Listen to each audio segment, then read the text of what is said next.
So if your job is to defend the right of free people to say what they really believe, then go ahead and defend it. And if somebody is not allowed to speak or fired from his job for having an opinion that you disagree with, defend him anyway. I just interviewed a guy who is a black nationalist socialist, okay? So I'm obviously not much of a black nationalist. I don't know if you're aware of that, but I'm not.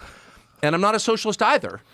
But this guy is facing prison time under the Biden DOJ because he said things they don't like about foreign policy. And I just interviewed the guy for an hour, and it was like, because on principle, you should be able to say what you think, period. What is this gentleman's name?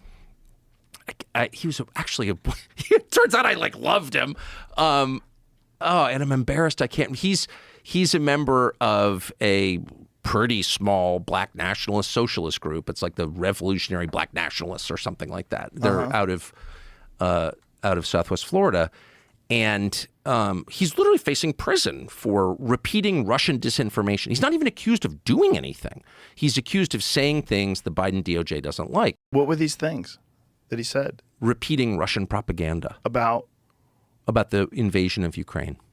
And his point was, well, there's a backstory here, which is that NATO has been moving eastward since 1991, and that's a massive threat to Russia. Missiles on their border from a hostile power is a threat, and the Biden administration accelerated that, and in response, Putin invaded eastern Ukraine. Now, you can disagree with that, but that's hardly a crackpot view, by the way. I think that's actually true, but even if you don't agree that it's true, that's not, you don't have to be a paid propagandist from the Kremlin to say that. Right.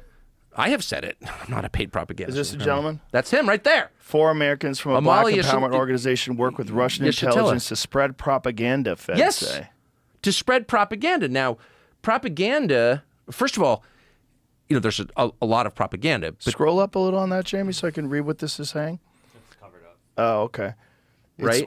So that guy is right there. Okay, subscribe real quick. Yeah, the People's Democratic Uhuru movement in St. Petersburg. So he spoke with someone in Russia. They spoke with people in Russia, and then he's not. No. He is being. He's charged with felonies. The FBI raided his house. The first thing they did was cover up the security cameras, and they went in there and arrested. They got raided by the FBI. Okay. Russia's Foreign Intelligence Service allegedly weaponized our First Amendment rights, freedoms, Russianized citizens to divide Americans and interfere elections in the U.S., says Assistant Attorney General Matthew Olson. Now, first of all, weaponized our First Amendment rights? No. Your First Amendment rights are never a crime.